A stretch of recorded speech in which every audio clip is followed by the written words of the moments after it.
Live from our 7 Tasmania studios, your nightly news with Kim Miller begins now. Good evening. First tonight, the drawn-out pay dispute between paramedics and the government could soon be over. The union is recommending a new final offer be accepted, but says there's still work to do to solve our health crisis. 12 months of walkouts and strikes come to an end. The union representing paramedics is recommending members vote to accept the latest pay and conditions offer from the state government. We've got improvements in terms of a number of conditions that apply to training, development and wages, obviously. We've always said, that we want to see something that's fair and going to work in terms of some of the pressures in those occupation groups, but as well as that, something that is affordable for taxpayers. The main sticking points had been paramedic fatigue and emergency department ramping. This deal ensures that only the most urgent call-outs push back breaks. A policy will also be developed to cap ramping times at 1 hour, but it's not being branded as a silver bullet. The big issue here ultimately is, and it won't be resolved through an enterprise bargaining agreement, is for the government to put more resources in our hospitals to get people off stretchers quickly. We're chasing our tails, driving across the countryside from one priority one to the other and getting there way too late. And non-emergency cases are sometimes waiting up to 12 hours. Another deal done for the state government. It faced considerable anger from public sector workers at a mass rally in November. One large cohort remains: teachers. We don't want to see our students let down because our teachers are overworked and unable to give them the support they need. Having extra bodies in the classroom enables small group activities to work a lot more smoothly. In-class supports are the key concern as they work towards an offer. The current deal expires on March 1. Josh Duggan, 7 Tasmania News. Meanwhile, amid elective surgery troubles, nation-leading outcomes are emerging from the management of hip fractures in Tasmania. A new report shows our health service has the highest rate of patients who went under the knife in less than 2 days. A possum problem was the undoing that led to Kerry Salmon's nasty fall in her backyard last year. It was dark and raining, and I went out to turn the switch on outside to scare the possums off, and I slipped in the rain and ended up in the pavers. The 79-year-old is now up and mobile post a hip replacement at the Royal Hobart Hospital. There was no waiting, sort of long period. I had this vision of being there for ages, and I think I had the surgery the next day. New data inside the Australian and New Zealand Hip Fracture Registry report found the Tasmanian Health Service rated among the lowest median and average times to access surgery in the nation. The vast majority of patients, like Kerry, get their operation within 48 hours, which is fantastic. A rewarding step for staff putting in the hard work. I think I couldn't have done this without the input of strong nursing, allied health, the surgeons, and a really good system which works to try and prioritise people with hip fractures. There are still challenges to address elsewhere in the health system. A new government services report has found Tasmania is still battling the worst elective surgery wait times in the nation.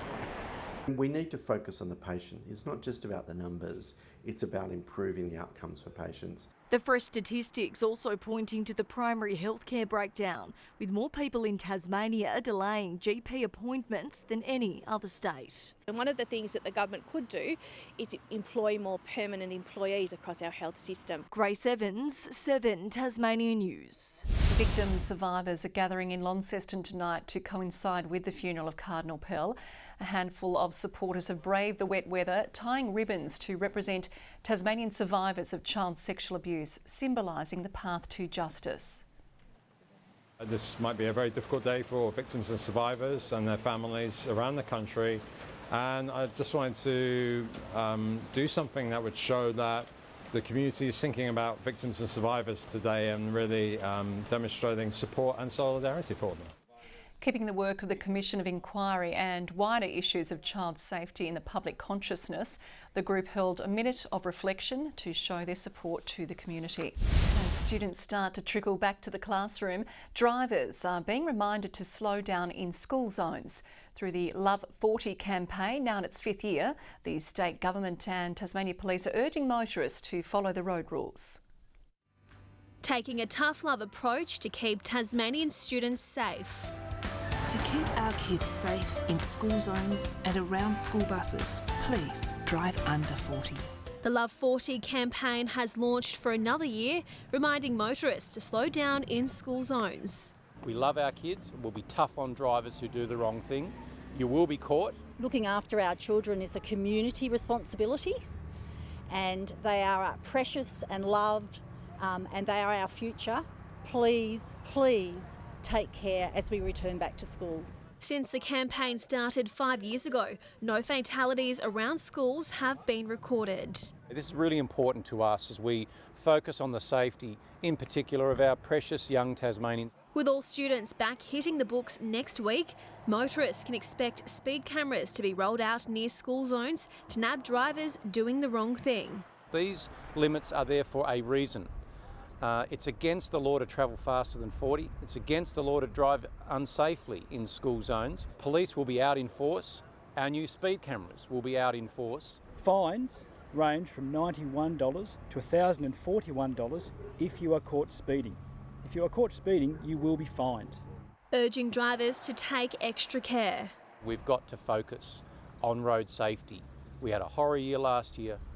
We don't want to see a repeat of that in 2023. Also educating our school students on the road rules. We always remind children about road safety, but one of the things is children can be very unpredictable at times, and that's something that we all need to consider in our community. Please be safe on our roads.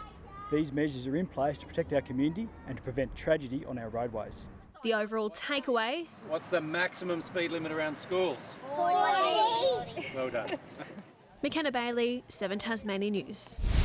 Stage 2 of $1 million upgrade to Newtown's retail precinct is now underway. After suffering major delays due to COVID disruption, construction is making way for the development of open space for potential pop-up events and markets, with the community playing an important role in the plans. A project action team, which was a group of residents and businesses that worked with our staff to design what this street upgrade would look like. Comes after concerns about pedestrian safety in the area. Something that the City of Hobart is working towards citywide to provide better walkability and more accessible infrastructure for the broader community. Locals will also reap the benefits of a new public bus shelter and pocket park due for completion in the coming months. There's a push for Tasmania to follow the ACT's lead and decriminalise personal drug use.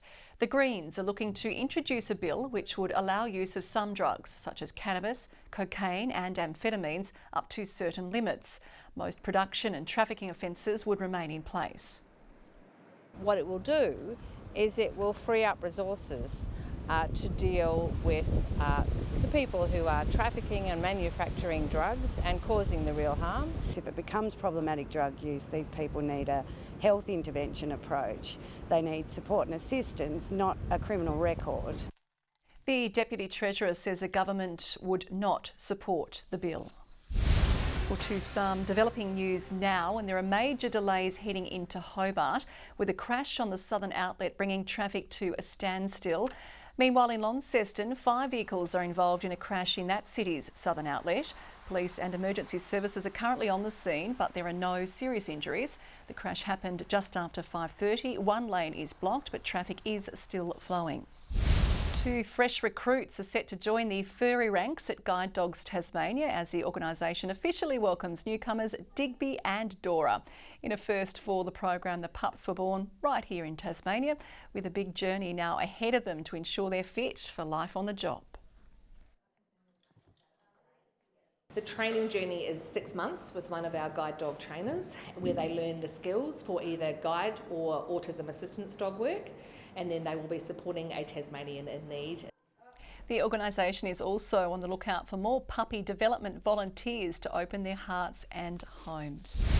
Festivali makes its long-awaited return to Launceston's City Park tomorrow, promising to be bigger and better than ever. Tickets to the event have sold out for the first time in its 35-year history. If you are heading along, wet weather gear is recommended, with showers forecast for tomorrow and some of Saturday ahead of a sunny and warm Sunday. Gates open at 4 p.m. tomorrow and 11 a.m. over the weekend. Prize money has been bumped up for Greyhound Racing's Launceston Cup. $60,000 is dangling for the winner, up from $40,000. Elite Alex says the pick of the interstate dogs, but local runner Winburn Ruby is tipped to take out the feature race after drawing the inside box. She was 6 months off the track due to an injury and has bounced back and has come back into good form at the right time, and her heat win was out of this world. The Group 2 race will take place at 9:42 on Saturday night. It's been running since the early 30s, making it one of the oldest greyhound races in the country. Good evening. Not much of a summer's day today with wet and wild conditions across the state. 22 for Hobart, Launceston 18, 17 in Devonport and a top of 16 in Burnie. Flinders Island and Bushy Park 21, 19 for St Helens and Maria Island. King Island and Low Head both reach 17 and Liawini a top of 10. A cold front crossed the state today, bringing some rain along with it. Further out, cold speckled cloud over the southern ocean is moving over the southern coast of the mainland, behind that cold front over Tasmania, with a low forming to the southwest and clear skies over the country's centre with some thunderstorms over the north.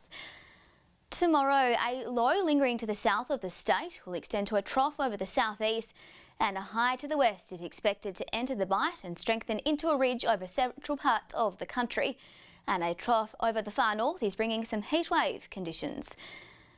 Mostly light and variable winds tomorrow, with a westerly 20 to 30 knots at the middle of Bass Strait before reaching 30 in the southwest and northeast in the evening. There's a strong wind warning from Sandy Cape to St Helens as well as the southwest coast. A shower or two for Hobart tomorrow, Huonville 19, and a shower or two developing for Campania, also 19. A shower or two for Launceston and Devonport, Georgetown 16. Showers and 15 for Burnie and Wynyard, showers increasing for Strawn.